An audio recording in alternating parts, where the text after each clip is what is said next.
এডাল ৰেখাখণ্ডৰ লম্ব সমদ্বিখণ্ডক অংকন কৰা মানে ইয়াত আমি সৰল ৰেখা ল'ব লাগিব ৰেখাখণ্ডটো বক্ৰ ৰেখা ল'লে নহ'ব বা বেকা ৰেখা ল'লে নহ'ব সৰল ৰেখাৰ ওপৰতে আমি লম্ব আঁকিব পাৰিম লম্ব আৰু লগতে কৈছে সমদ্বিখণ্ডক মানে যিডাল আমি সৰল ৰেখাত প্ৰথমতে অংকন কৰিম সৰল ৰেখাডালৰ ওপৰত যি লম্বডাল আঁকিম সেই লম্বডালে সৰল ৰেখাডালক সমানে দুভাগ কৰিব লাগিব এতিয়া প্ৰথমতে আমি সৰল ৰেখাডাল আঁকিম সৰল ৰেখাডাল মই আঁকিলোঁ এতিয়া 1 পৰা 10 ল'লোঁ মানে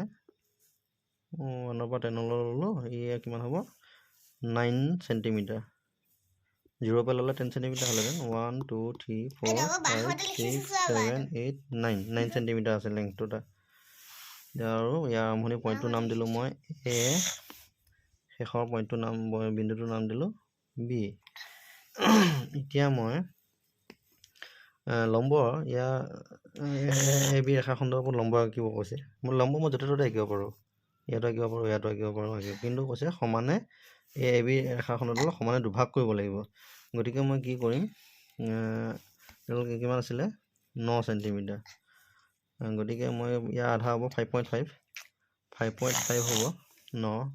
4.5 হ'ব 9ৰ হাফ গতিকে মই 4.5তকৈ অলপ বেছি ল'ম 1ৰ পৰা আৰম্ভ হৈছে সেইকাৰণে 5 হ'লে হ'ব 4 চেণ্টিমিটাৰ 4ৰ পিছত 4.5 এতিয়া মই তাতকৈ অলপ বেছি ল'ম 4.5তকৈ অলপ বেছি লৈছোঁ এইটো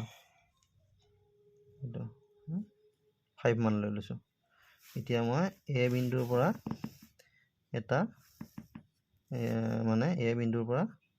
এই 5 চেণ্টিমিটাৰ ব্যাসাৰ্ধ হিচাপে লৈ বৃত্তচাপ অংকন কৰিম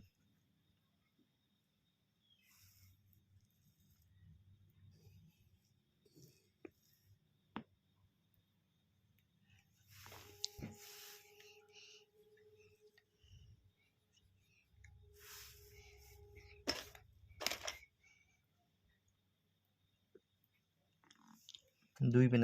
পিনে হ'ব আৰু এই একে ব্যাসাৰ্ধকে লৈ বি বিন্দুৰ পৰা আকৌ বৃত্তচাপ আঁকিম দুই পিনে এতিয়া এই দুইটা বিন্দু মই লগাই দিম